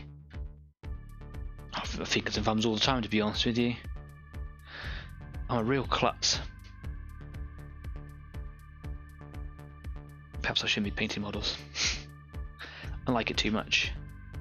There's one positive thing that's really come out of this pandemic for me, on a personal level, is the fact that I lost my job. That's not very positive, but I did get to spend the time at home, doing the things I enjoy. Puts things in perspective, doesn't it? It's put a lot of things in perspective. But that's enough about the world. This is a place to escape to. So, of our new followers, our new subscribers that have come along to the show, we've got Jeff over in Idaho. I think it's Idaho. I apologise if it's not Idaho, I'm sure it is. Because I always seem to get Idaho mixed up with other states. So, yeah. And then we've got another gentleman from California. And I was talking to that gentleman just the other day, just yesterday, about the fact that he's coming along to the show because he wants to learn more about tanks. He's really interested in Sherman tanks, and is really keen to make some Sherman tank models, and just is interested in the history of it, which is a really nice tie-over point, to the hobby. Is that not only is it just about the game and the pretend killing of other units and things like that, but it's also, with the historical war games, there's that element of history to it as well, isn't there? So I've learned so much, so I'm quite keen to do some more stuff with tanks, do some specials, perhaps even have either of these gentlemen, both of these gentlemen, and anybody else who's interested come on a guest show, and we specifically do something tailored to those folks, and to any others that want to learn at the same time. Again, like I was saying to Kyle in the previous show, is that doesn't necessarily have to be on this particular evening as a part of Online Painting Club. I've got other days free to do, to focus on other things. I've got lots of projects that I want to do. Jeff Cleghorn in Idaho was talking to me because he's actually doing the same Panther model in 1/35th scale. He's taking this week off because, life. You've got other things to do. I was hoping to get back to it next week. So I'm going to be in contact with Jeff. If you're watching now, Jeff, I'm going to be in contact with you, mate. And we'll be, see if we can do some of that model together. It'd be kind of cool. What would be really nice is if I could kind of do a community effort. I've spoken about it loosely other times, but it'd be quite nice to do a separate show, have guests come on where we're all kind of working on the same piece, on the same project, and doing it together, and we can share difficulties and the bits that we find really easy or really hard. That'd be quite nice, and just to see what each of us does, and learn something about the particular thing that it is that we're doing as well. So if we're doing a Sherman model, then learn something about the Sherman. So yeah, let us know if that's something that you're interested in. So Adrian's put into the comments, he is doing it in sections. That is the giant Fortress of Redemption, because it's massive. Yeah, you've got to do it in sections, right? Turret gun is almost finished. The tower has a bit to go, and then on to the other sections. Have now stopped to let washes dry. Yeah, you can dry them up with a hairdryer, but obviously that will affect them more than just a standard layer of paint, because obviously they're water. You can move it around, and if they evaporate too quickly, they can not have the effects you want. But try a hairdryer, might work. Or just put it on top of the radiator, perhaps. So yeah, they're going to take some time because the room has gone cold. Yeah, fair. Luke has put, I found that when drying a dry brush, get the bulk of the water off some paper and then dry the rest on your hand. Tends to get a bit drier, a bit faster from a few small tests I've done. Yeah, I've done the same thing where, in the palm of your hand, I quite often do that with my brushes as an aid to shape them. So I use this crease in my hands and I kind of shape some of my more detailed ones. Yeah, on my clothes, anything like that. But yeah, the thing is, just one tiny bit of moisture in there, and it's because it's a natural fibre one as well. It's very dense, It's very soft, but it's very dense, and if there's one little bit of moisture in there, it could ruin everything. Maybe I just should have a lot of dry brushes, and I can kind of clean them out as I go. I don't know. Perhaps I'll give it a try in a bit, and I'll see what I can do. Adrian said, "Same here, Luke." Okay, cool. Right, so I'm now the minority in this one. At least I'm not the only one who paints my hand with water. Yeah. I get it everywhere. I had, just before the show started, I had to go wash my hands because my hands are a part of the show, aren't they? I had paint all over them, and yeah. You see people on Facebook, don't you, in like various modelling forums where they use their thumb or their fingernails or whatever as a bit of a palette to kind of control the flow of paint. Whatever works for you. It's a very personal experience is painting and model making, and it's interesting to know what things people do differently or the same. I find it very fascinating. Okay, so this particular zoanthrope model here, this is the last one that I did. So I'm actually, you can see, I certainly can. I can see how I developed, how I got better at kind of applying that homemade wash, that shade. So the effects on this particular one are a little bit better in my mind than the others. And I'm enjoying. Oopsie, I went a bit too thick there with the dry brush. That's what I didn't want that to happen. I'm really quite chuffed, quite pleased with how these are coming on. Like I say, it is quite tempting to just want to go really, really crazy with the dry brushing and just bring all those details out, but it's not the effect I want. You know, these, I've been waiting to go for a long time, and it's okay to spend time doing these things. It's very easy to want to go, oh, I want these models done now, so they're on the table, but I'm in a pandemic, I can only play with my housemate, and he's also got models to do as well, you know, so there's no rush here. Although, it'd be nice to get them done soon. Yeah, that's a really nice colour. So my Tyranid models, the colour scheme was inspired by a Cutenids picture I saw on I googled Tyranid colour schemes, I think, and some Cutenid pictures came up. You can go and find them if you just type in Cutenids. It's just little yellow Tyranids that have kind of got cute faces and things, but the artwork was actually really good for it being a parody of something quite terrifying in its concept. And I really liked it. It had this really light grey carapace and obviously the yellow flesh, and I was like, I was talking to my dad, I was like, I wonder if I can make that the scheme that I want. Turns out I can, and it looks really good. Sometime later I was looking through Tyranid Codex, and they've got their High Fleet, which is their types of armies. In the different colour schemes, they have different skills or talents or whatever, and there wasn't anything that really matched my colour scheme. There wasn't anything that had yellow flesh or a grey carapace, but there was a black skin and a yellow carapace, which was High Fleet Jorgenmander, which is like a Norse serpent god, I believe, that killed Loki. I might be totally wrong on that. And it was all about burrowing ones, and I was like, yeah, I like that. I like burrowing animals. So I basically say that mine's High Fleet Jorgenmander. So I just swap the colours around. So yeah. But cute nids. My nids are not cute. They are to me. But I will eat you with them.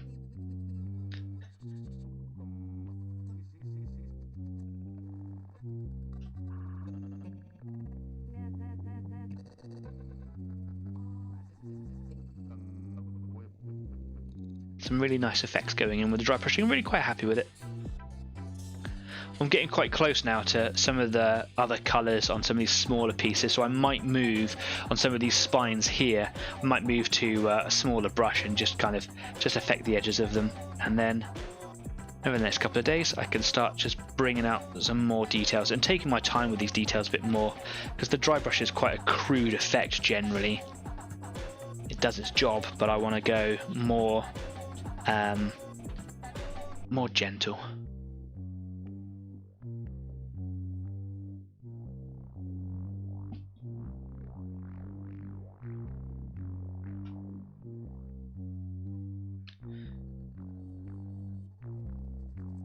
Something that I haven't done much with, toyed with the idea, is doing different markings on them to like identify different units. It's something I never ever thought about until probably a couple of years ago, I saw a photo someone had painted of their NIDs on a Facebook group, and they started doing different colour patterns on their carapace heads.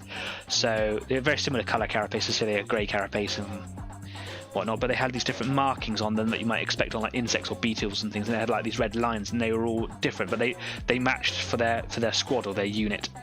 Oh, that's an interesting idea. Now, I play my games of Warhammer in a very different way than what I seem to see other people do. So I don't make a unit and then that unit is what it will always be. I try to play what you see is what you get as often as I can, but I will sometimes make certain units do different things on the table and tell my opponent and see if they're okay with it. Go like, oh, this guy's just going to have extra grenades, or this particular Tyranid is going to have this acid mouth or whatever, and not worry about what the model represents. So sometimes I like to add more or take away particular models from the unit. So for example, if I had, let's say, 5 Tyranid warriors, and then I wanted to add another 3 to that unit, if I had unit specific markings, does that kind of break that narrative a little bit? I think so. So that's why I've never really gone to it, but maybe it's something that I could do.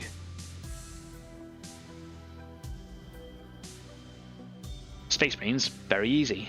You know, I have squad markings on them and they stay that way because their units are much less, even though they've got a lot of sort of variance in what you can do with them, it's all about having up to those 10 men, so you just make 10 men and that's your squad. Jeff's put in here, the thing with dry brushing is knowing when to stop. It's very easy to go over the top. Yes, you're right, and that is what I'm trying to not do here.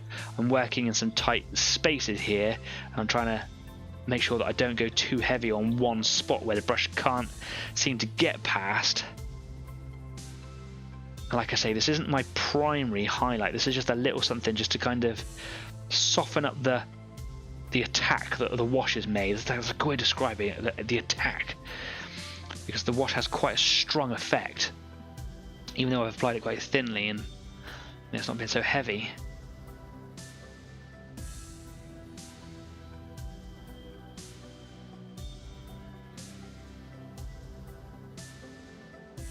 But yeah, it's coming on. It's good. I might see if I can get a smaller brush in there. Also, I think my brush is starting to become a little bit overloaded with dried paint. Green stuff will do a nice brush cleaner, an alternative to the brush soaps. So I was thinking about maybe picking up a little bottle of that from Just Play, probably, because I've got hidden away somewhere over here. I can't see it right now, but I do have a bottle of brush restorer, so to like restore the tips of bristles and things. If you've got like pointed brushes that have lost their point, you can restore them, but you would use that after you've cleaned them out, etc, etc. So I might do like a double hit product discussion on that as a separate video. Okay, a little bit on the tail there. The paint in my palette is starting to dry, so it's a good time to call it there, I think. I'll come back to those a little bit later on. Brilliant. So a little bit of dry brushing. At a glance, doesn't look like it's done an awful lot, but I know that it has. Like I say, it's softened down the paint from the wash, and it's got blended it all together. Just brought out just some delicate highlights there, and just added a bit of brightness to the overall colour. And I might leave it there for those tonight. What I want to do now is I want to have a little go at maybe airbrushing some gold onto this big terrain piece that I've got. I can't remember what it's actually called. It has a name. I can't remember what it is. That's a bit frustrating. But it actually, when it came out, they gave it some rules as well. So if you were within a certain range of it, if you were a unit of the Imperium, it gave you a bonus, a benefit. And if you were an enemy or against the Imperium, it might have actually had like a negative effect. And played with that a couple of times and it was quite good fun. But just generally, it's a nice terrain piece. I quite like it as a feature. But what I do need is a piece of paper to spray onto, and I've learned my lesson, not a hard way fortunately, is to make sure that your other models and things that you don't want to get paint on are away. because I say it does spray like a micro glitter around. I've made sure that I got a bit more space up on my desk today because that was something that I was failing to do in the past. Give yourself room. Wonderful.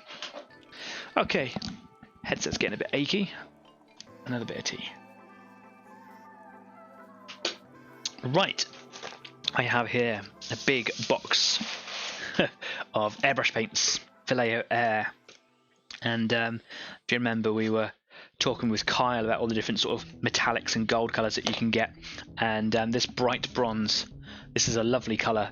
This is the one, there was brassy brass, which is what I kept mistaking it for, which it wasn't, but this one is, yeah, nice bronze, and I think that will go very nicely on this. So the idea is to just make this kind of look like a big gold emblem that has fallen away from whatever structure and smashed into little pieces on the ground.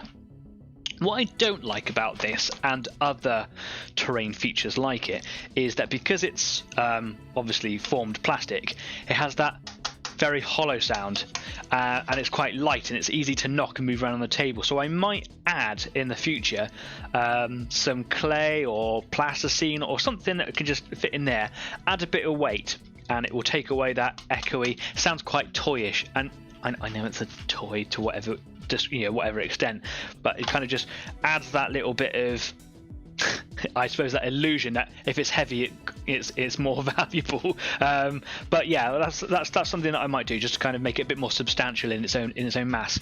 Adrian's put, just be careful where you're putting, but where you've put the beasties, you don't want your phone dropping on them. Yes. Okay, let's address that now, shall we? So last week, just before we started, I had a pile on the side over here of tanks. I have my 135th Panther, and I had 6 15mm tanks, a couple of Shems, a Firefly, etc. I got a little phone clamp, which incidentally I'm not using this week, but there's nothing under it either, so, yeah, anyway.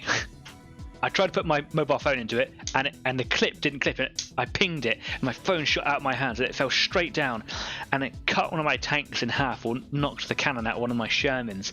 If you head on over to Facebook, you can see the damage. I have utterly repaired and restored that tank. It looks like nothing ever happened to it, but yeah, just be careful, because I'm suggesting to you, put some time and effort and pride and joy into your tanks and or your models, and there I am cutting one of mine in half. I was so upset. I was so Whew. Be careful, right? Ruben, actually, I'll read out the message to you in a minute, because I put that message up on Facebook, that thing on Facebook. Ruben sent me a message of a disastrous occurrence with his Tyranid army, his whole army, and I'll read it out to you in a moment, because even though he's not watching now, he might quite enjoy having the story read out. Oh man. So, putting a bit of brass colour into the hopper, and I'm going to add just a smidge of airbrush thinner. They say about 1 drop to every 10 roughly, but every paint has a different property, has a different quality. I've also got to consider that I'm going to put in airbrush flow improver, and every drop of whatever I put in is going to dilute that paint down, so you've got to be careful. You don't want to make it too watery. So I put about 10 roughly. I mean, it's probably about 8 drops in there of the colour, 1 drop of thinner, and 1 drop. Go on, in you go. Oh, it's being weird. Get in there. There we go. Flow improver. What's going on there? Get a little brush, give it a mix. Just in the bottom of the hopper there. Now I might want a bit more of this actually, because there's quite a surface area to go. But I can always add more. Whatever. Start off small. If I've got a blockage or something in my airbrush, because if you remember a couple of weeks ago I didn't clean it out, I don't want loads of paint, then I've probably got to waste that to clean it out, etc. Right, I've now got gold in my brush water, so I probably shouldn't use that again. What's Jeff put in here? Bring it down and we can base it for you. Ah, thanks Dan. Obviously you're talking about this terrain piece here. Yeah, when the pandemic's over, perhaps I'll pop down, we'll stick it on a piece of MDF or something. Add a bit of weight to it. That'd be really nice actually, thanks.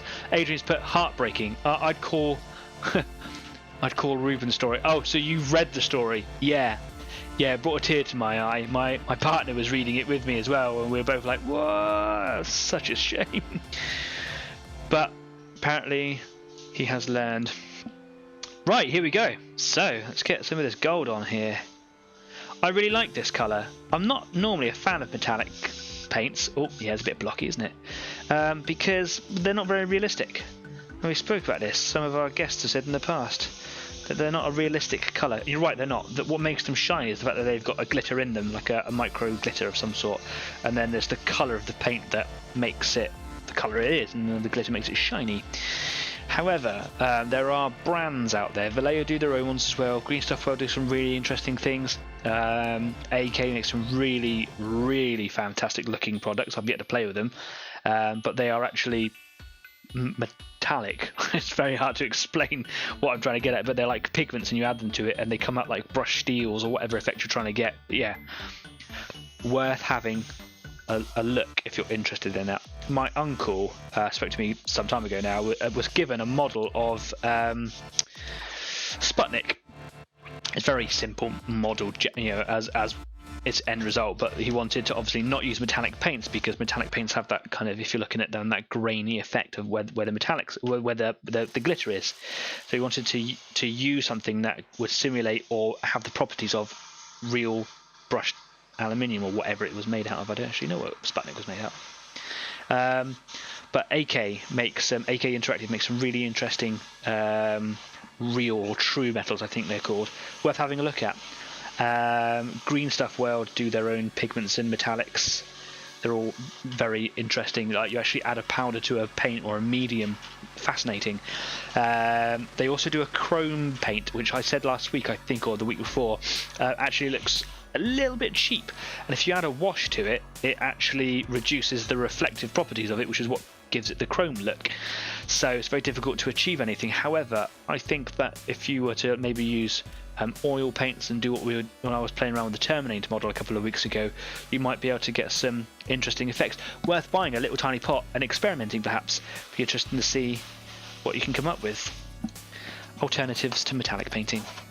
Now, on this particular piece of terrain, there are lots of different angles. I do have a small blockage in the airbrush, which is being a little bit of a pain, but that might clear as I go. It's just because I haven't used it for a while, and the last time I didn't clean it very well. It will pass. It will pass. But it means I've got to pick the terrain piece up and I've got to move it around because I want to get all the different angles. I don't want to go thick. You might think that you want to go a bit heavy because there's a lot to get through. Take your time. Smaller layers, just like working with a brush. Layer on, layer on. If you go too heavy, you'll get a big puddle and it will look rubbish. And because it's coming out of an airbrush, it dries quicker, so you'll have much less time to do anything with it. There you go. Might put a bit more flow improver in the next bit. Keeping an eye on the comments. No one's put any comments in yet. Got quite a lot of viewers on today. Thanks for coming along, guys. I'm really happy. And I'm happy about the fact that actually there's a lot of people that watch it back on playback as well. Maybe this time doesn't suit everybody.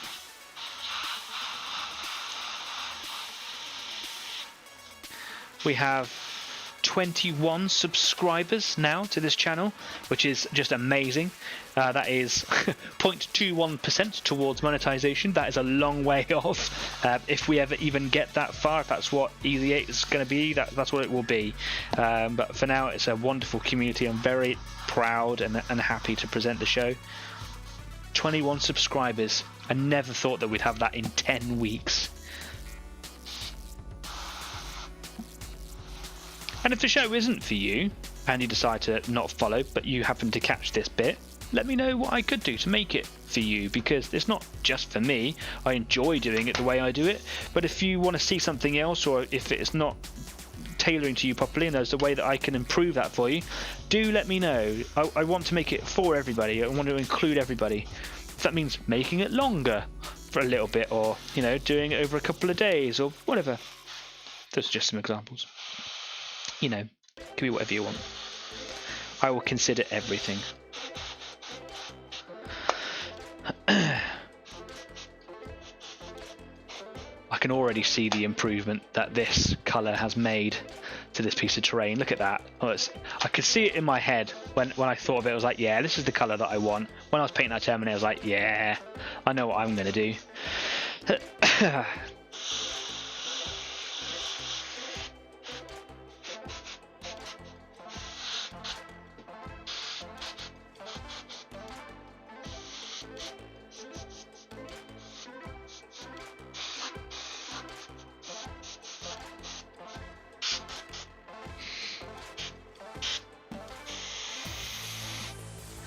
Oh, going a bit too mental there with the air pressure.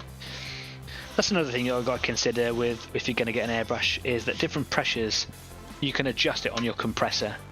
Different pressures affect different paints, or well, affect all paints, obviously.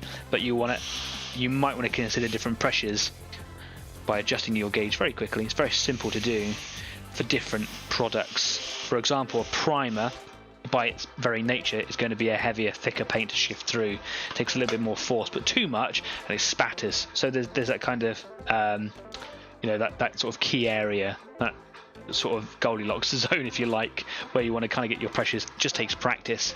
Mellabrook has put in, currently playing the dark bristles and black paint and dark base, and not bright enough light game. It's not a great game, nor name for a game. No, it's not. You're right. Yeah, lighting is everything. Not everyone has access to it. I really like the amount of light that I've got here, but I said last week or the week before that the lights, for some reason on the screen, don't really reflect what I see. So I'm going to try and get some more lights very, very soon, just to kind of bring a bit more ambience to the worktop. I don't want to be bringing it to the whole room because everything in here is quite nice. But if I put too much directly on here, then I could be bleaching things out. It's very difficult to get that level of light. And even though you might have the best daylight bulbs in the world for doing all your painting beside, it's still not the same as actually working in daylight. So consider the time that you're going to be doing it. But talking to Mellabrook just earlier on, it's the first time he's picked up the paints for a while to get back into the hobby, and that's nice. That's nice to know that we're inspiring people to, pick up brushes and get stuff done. That is everything for me. Inspiration is, I've said it before, the greatest gift. So if you are inspired to come along to the show and then pick up your brushes, yeah, that's wonderful. That's really good.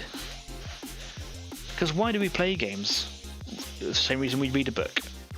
Same reason we watch a TV show. Because you like it, because it's your escapism, it's the thing that you want to do, right? It's how you want to spend your time. I'm an outdoorsy person as well, outdoors instructor, when I used to work, a long time ago actually. Had other jobs since, but I like to go out and do my mountain biking or my rock climbing or my surfing, but then I always come back to this. Got time for everything. Are we getting low on paint? I think we are. I'm going to do a little flush through because it's been a bit of a pain today. So, I've got my little purge tank. I call it a purge tank, I think it's just called a cleaning jar. I like the word purge better. It sits better with me.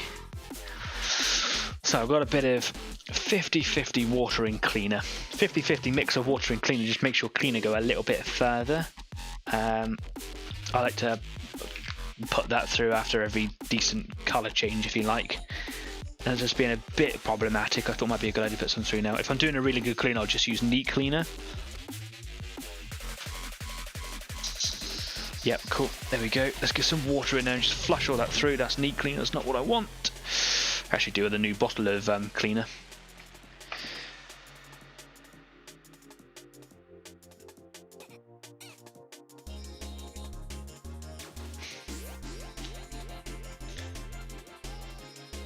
Yeah.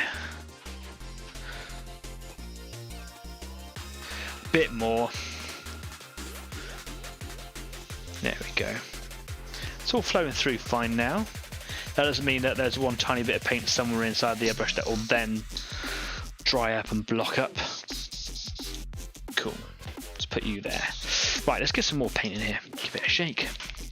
The one thing that Vallejo paints don't have is a little agitator ball inside the bottles. Other brands that are very similar make these little dropper bottles have a little agitator inside. That's really cool. I like that. These ones don't, but you can buy them separately. You can just take the little dropper spouts, is that the right word? You can take those off and then drop one in, and that's really good for agitating. Interesting thing, actually, the paint Tesseract Glow, you can see it here at the bottom, bright green, at the top bright yellow, and I speculated when I first picked that one up that there's two pigments in there, the green one being heavy, so it sits at the bottom. When you apply it, it kind of runs into the recesses further. That's me just making that up. That might be completely off the ball. And then obviously it leaves the yellow highlights behind.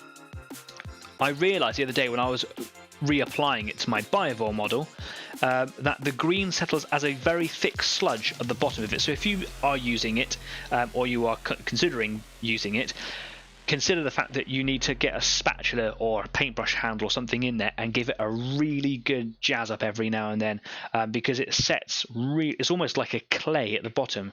And once I mixed that up, I then closed the jar, shook the life out of it, and it completely changed how it sat in the pot and how I applied it, and it was much better, had a much better effect. So I might be right with the whole two pigments, one being heavier than the other. It certainly felt like it. So yeah, there's something. Okay, so a drop of thinner and a drop of flow improver. I got quite a bit more colour in the hopper as well. Need to clean my brush out and dry it off so I can mix.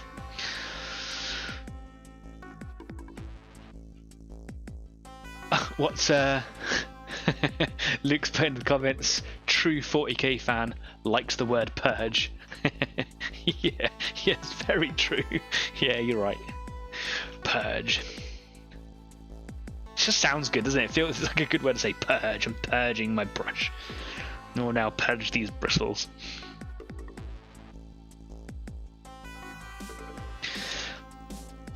There we go. I should have done a little tester on the page there, really on the piece of paper rather than straight onto the model, but it's all good. Come on. I think I just need to clean the end of the needle off there, so I'm just going to take my needle protector off. Yeah, I can see there's a bit of a clump there. That's my cotton. I used to use the cotton. What would you call them? The ones that you use for your ears. But I hate them. They're really good for cleaning airbrush nozzles and things, but it's just little plastic straws, isn't it? And I hate that. I just saw the other day that you can buy bamboo ones, which I might purchase. But I also bought a big bag of just cotton swabs. For, you know, like just little cotton balls, and they're just as good. You've got to be a bit more careful, that's all. I don't like plastic wastage, really. I know that's stupid because I make plastic models and there's always offcuts and sprues, and that's actually, you know, a topic of discussion, right? Is how, as we, as you know, gamers or model enthusiasts, can we influence the materials that we use? Is it possible to kind of make like a natural, like a hemp or something like that, or something that can be molded? Is it possible? I reckon so. You know, we sent space shuttles into space, man. We can make plastic molding alternatives, like the beer carriers, the beer rings. They stopped making them out of plastic, didn't they? Made them out of something that biodegrades over time. Biodegrading obviously isn't necessarily what you want for something that you're going to keep for years, but perhaps you can treat it with something. I don't know, I'm just talking rubbish now because I'm left to my own devices. This is what happens when Kyle leaves me, you see. Anyway, look, we're coming up close to the end of the show, so I am still going to be here airbrushing away for a few minutes. I've got some projects well underway. I've got my 40k rulebook. I'm absolutely stoked about that. Looking forward to making up some Crusade forces, talking about it next week with Kyle. That was going to be my intention this week. So this week hasn't really gone according to plan in many aspects, and I can only apologise for that. But something to look forward to next week, hopefully with the return of Kyle if he's feeling better. And we can talk more excitedly together about Crusade forces. Gives me a bit of time to flick through the pages of the rulebook as well. so I can really start understanding it a bit more. And hopefully bring a guest with me next week. That'll be really exciting. If you would like to be a guest on this show, just let us know. It takes a little bit of prior planning because I've got to kind of get you all sorted out and get your camera and your video feed and everything all sorted out. But if you're interested in coming along, you're more than welcome to. There's no pressure on you. There's no expectations for you to do certain things. It's a club. So it's not a telly show, right? So if you want to come along and actually be engaged in conversation with Kyle and myself, or just maybe Kyle because I talk rubbish, then that's fine, man. Give us a shout and you're welcome to come along. We won't do it all the time.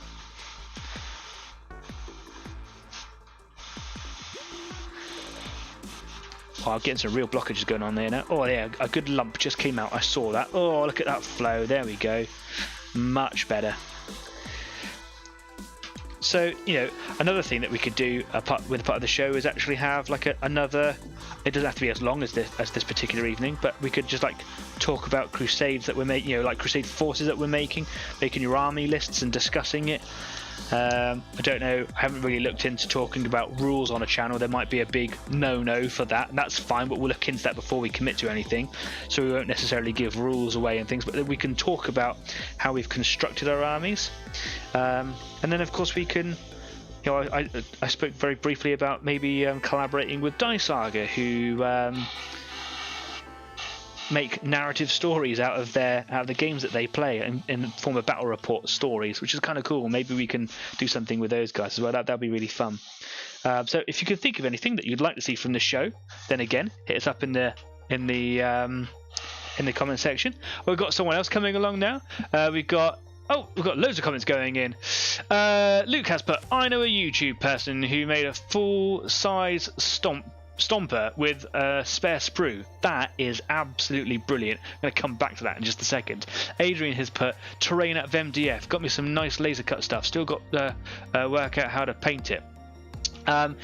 You'd think that you might have to treat MDF laser cut terrain because MDF as a material absorbs everything. So if you spray on like some fresh cut MDF, it's going to take a little while to get it. I found that if you just apply a thin layer of PVA over trouble areas, that can really help you. But generally, if you're going to paint MDF terrain, just do it normal, just either by brush or by airbrush. It seems to be absolutely fine. I've not encountered any troubles working with MDF terrain at all. I've got a few bits and pieces from Mad Gaming Terrain, which made some really nice ruins. However, I've kind of gone away from wanting to use them, so I might kind of get rid of them. And then there's also Charlie Foxtrot Models, who I mentioned in the shout outs. The links to Charlie Foxtrot stuff is all in the description of this video. Head on over because he does some absolutely fantastic stuff. Like the quality is just way above most other laser cut MDF terrain. My dad Jeff in the comments here knows Colin on a personal level because obviously people kind of get to know each other if you all kind of produce similar stuff. So we've actually had the very lucky opportunity to go down to see Colin in his workshop and see the two massive machines working back to back, and I'm sure that my dad Jeff can actually vouch for the quality of it as well. Car primer or PVA works on MDF. Yeah, it does. Ruben's back in the comments. Wow, that's looking great, very cool. Yeah, it's brilliant, isn't it? Like it's like the airbrush is being a bit temperamental, but the effects you can see, like when I get this looking really good, it's gonna be really, really cool. And I'm glad I decided to change from that horrible grey boringness. KD Torchy, ooh, shiny. Yeah, right. Brassy bass. It's not brassy bass. I just like the way it sounds. Bronze, shiny bronze. I'm loving it. It's brilliant. So what I was saying to Luke was mentioning about the giant stomper.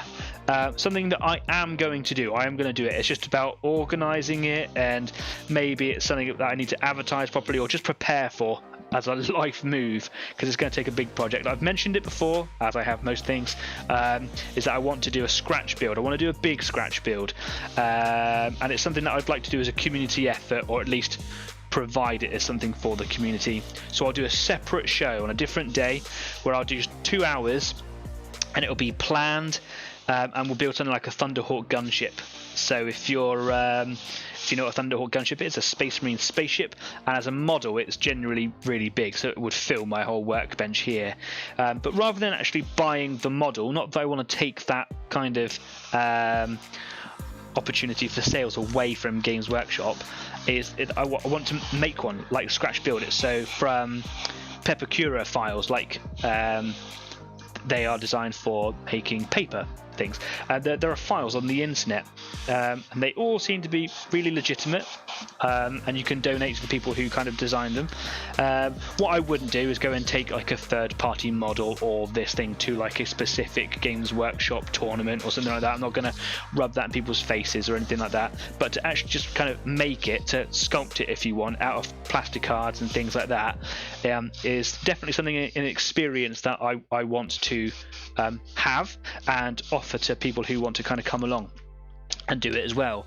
Obviously my dad's has made terrain for all of my life, so I've got at least not necessarily the experience, but the understanding and knowledge on how to pull something like that off. So if you're interested in that, let's get a discussion going on it, because yeah, it'd be really cool. Ruben's put in there, a Thunderhawk would be sick, make it happen. Yeah, man, cool. Perhaps Ruben, when we've got a little bit of time, we'll connect, we'll have a phone conversation or whatever, not necessarily making any commitments to it, but we can discuss it and see where that path leads us. Maybe you can extend that invite out to your community and network as well, and we'll advertise it all up. But if there are other what I'm trying to basically say is, if there are other things out there that you want to see from this show, let us know, because at the moment, when we're just kind of talking about things and discussing things, we're not committing to anything, so no suggestion is completely ludicrous that we're just not going to say no to.